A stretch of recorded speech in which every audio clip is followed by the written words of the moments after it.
Every week off the waiver wire, you're looking for the next big handcuff lottery ticket running back. That running back that if he gets the starting role via injury, via just getting that opportunity, just goes blast off.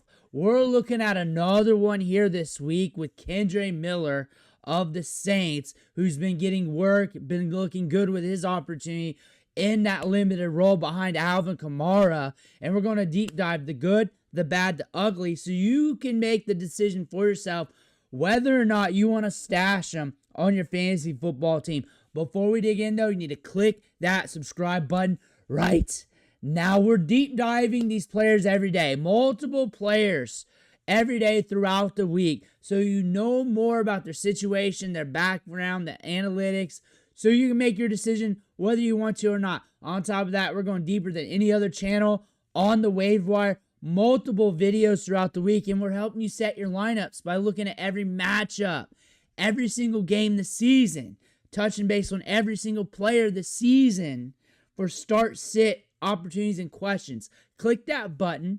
Stop missing out. But Alvin Kamara and Kendre Miller's been a vibe this year. And Kendre Miller's been getting more work the last 2 weeks. 11 rushing attempts in week 4, 10 in week 5. And then before that, 7 rushing attempts, 2 targets, and it's been ramping up. We've noticed this in week 1. Like, hey, they're sneaking him out there a little bit. And then we get to week 3, it bumps up a little bit. And then he scores that touchdown in week 4, and everybody's trying to get him off the waiver wire. He's in all the waiver wire articles. People talking about him a little bit more. Now he gets 10 more carries this week, 41 yards, 4.1 yards per carry. Got a target with that. Got a catch. Things are ramping up a little bit. You go back to college here. So he was sharing the backfield initially with a 5-star recruit with a lot of upside in Zach Evans. Zach Evans kept getting injured. He was kind of one of those prospects that never lived up to the high school hype. Went to Ole Miss. Got beat out by Quinshon Judkins. Also, Kendre Miller was able to pop with him on the field, rushing for 7.5 yards per carry. Gets the job, gets anointed in 2022, blows up. Almost 1,400 yards, 6.2 yards per carry, catching 16 balls. Looking explosive on the field with that size. Looking good in the open field. Yards after contact, 3.64 in that year. 5.06 the year prior with 28 missed tackles forced. Sharing the field with Zach Evans. 38 carries that final year of 10-plus yards or more. This is a running back that gets it in space. He's very nasty in space. They're using him in the passing game a little bit here with the Saints this year, last year, year prior.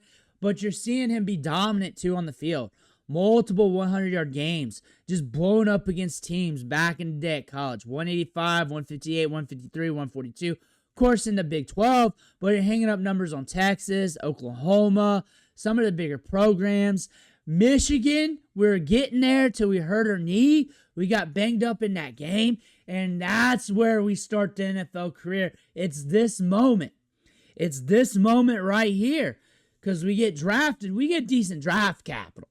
If it weren't for this knee injury, we go up earlier in the draft. I think you realize that. We go up earlier in the draft. If it weren't for this knee injury, we ain't falling in the draft to the Saints in the 3rd round. It ain't happening.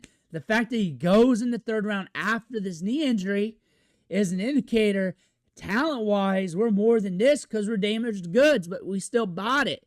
And we put him in the doghouse, even though he was getting injury after injury after injury during this whole time. He sprained his knee in 2023 in camp with the Saints in preseason. In 2023, they bought the damaged goods. They looked at it. They bought it still. Got home and said, hey, it's damaged, of course. And then they got mad at that, waiting on him. Still a good prospect that fell to him in the 3rd round. You're looking at college dominator rating, 53rd percentile, above average still. College target share, 33rd percentile. They weren't using him much in the passing game. He was sharing the backfield to start things off. Then that final year, he was getting a lot of work in the run game. Yards per carry, though. Fishing with the ball in her hands. And we're going to show how that's holding true right now in a small sample in the NFL. 6.2. 79th percentile. That is probably the most important thing right now when you're looking at him On top of the size, 5'11", 715, with the burst from what we see right now with the Saints and the college tape. That is a good thing to see. You're looking at this backfield. You see Alvin Kamara. Alvin Kamara is the wall that stands in front of us right now. He's very productive. He's getting the work. They're going to keep getting him the work. He's a very explosive running back prospect. This year, I mean, on the field efficiency-wise, we'll cover those numbers, but still looking okay there. Not hitting as much in fantasy football with 1 RB 1 week, 1 RB 2 week, rest of bust weeks. We're looking at him and what can he do further, but what if something happens to him? What if? What if that? Because he is a running back. Running backs get touches, they get opportunities, and the running back position is going to do the running back position, and he's gone a lot of years going unscathed. Kendre Miller would be the next man up. Devin Neal, looking at him on the roster. Now, him combined with Kendre Miller would be a fun tandem because he was very productive at Kansas. Back-to-back 1,000-yard seasons after posting a 700-yard season as a freshman. That is very hard to do. Very productive. Good between the tackles. Would be great as a 1B back in a lot of backfields here. And with him and Kendre, long-term, that could be a good tandem for the future when you're looking at this backfield. Or if they decide to make a move, but you're looking at the opportunities here. Alvin Kamara is getting a good 30% opportunity share. Not top tier in the league, but it's a good one because Kendre Miller is soaking up a 13% opportunity rating. 13%. That is good for a backup running back. We're pushing 1B status. We're pushing to the point where we might have to consider him in lineup soon if things break down worse with bye weeks and injuries. 25% snap share is fine for a backup running back. 4 targets on the season, considering you're sharing the backfield with Alvin Kamara, who should be getting all the targets. But you're looking at Alvin Kamara's workload as well. 12% target share. So what if that goes to 10% to Kendre Miller if Alvin Kamara has to come out? Few games, rest of the season, or if they start playing around considering they're losing so many games, messing with the touches, 51% share of the touches to 27% for Kendre Miller. Kendre Miller's good between the tackles. Kendre Miller can hammer it home. He's getting that workload and opportunity share. That's one thing. The touch share out of the backfield's pretty grand when you're looking at this. And you're looking at the routes here. Alvin Kamara is running 24 routes per game. So if he has to step into that role, you're looking at him running a fair amount of routes. And he's very explosive. They've used him in the passing game off and on throughout his career. He's just been banged up. Kendre Miller running 3.4 routes per game. Definitely see that at minimum if he has to be the starter, 15 to 20 at minimum in that range. Maybe around that Kamara range, though. Maybe getting that opportunity. They don't use these running backs in the slot too often. When he is running routes, he's getting targeted on 23% of his routes. If you average that up, 24. If you round it up, 24. If you're looking at it with Kendre Miller, that's good.